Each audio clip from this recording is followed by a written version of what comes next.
Kaina, il y a de plus en plus de gens de nos jours qui ont quand même des problèmes digestifs. À quoi est-ce qu'ils sont dus généralement, notamment quand on a des flatulences, des gaz, une digestion lourde, etc. C'est souvent lié à un manque de diversité. Souvent, malheureusement, quand on les analyse, ils ont à peine 200-300 bactéries différentes. Ok. Et comme ces populations se sont réduites, donc on ne devrait pas se dire « Ah, ben moi, à chaque fois que je mange ça, ça ballonne, j'ai des flatulences, j'arrête de le manger. » Non, on ne devrait pas avoir ce réflexe. On devrait se dire « Ok, je vais réduire à 1 cuillère à café et je vois ce que ça fait. » Je fais 1 cuillère à café tous les jours pour stimuler ces bactéries et petit à petit, elles vont revenir, elles vont proliférer. Donc réintroduire des choses voilà. soit auxquelles on avait l'impression d'être intolérant, soit qu'on ne mangeait plus, ça peut être comme ça, à toute petite quantité, dose homéopathique. Et ça stimule en réalité l'activité bactérienne et ça va stimuler au bout d'un moment.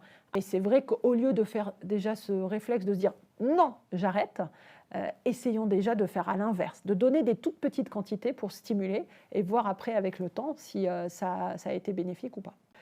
Mais ce qui est le plus important, c'est diversifier les aliments. Diversifier, c'est pas tout manger à la fois. C'est pas tout manger à la fois. C'est de se forcer à faire quelque chose qui a quand même disparu dans les populations actives d'aujourd'hui. On a tendance à faire les mêmes repas à la maison. Et c'est vrai que parfois, moi, ce que je dis aux gens, essayez de faire juste 1 semaine hors du commun par mois. Alors les 7 jours, c'est pas forcément 7 jours d'affilée, mais essayez de sortir un peu du lot. Essayez de faire la sole, essayez de faire le cabillaud. Essayer de diversifier et de sortir un peu de son et la viande rouge, habituel. est-ce que moi je sais que j'en mange quasiment jamais.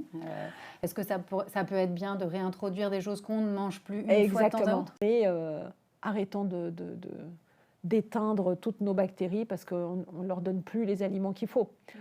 Donc essayons vraiment de manger un peu de tout. C'est vrai que ce n'est pas facile, mais c'est vraiment ça qui fait la différence dans nos microbiotes.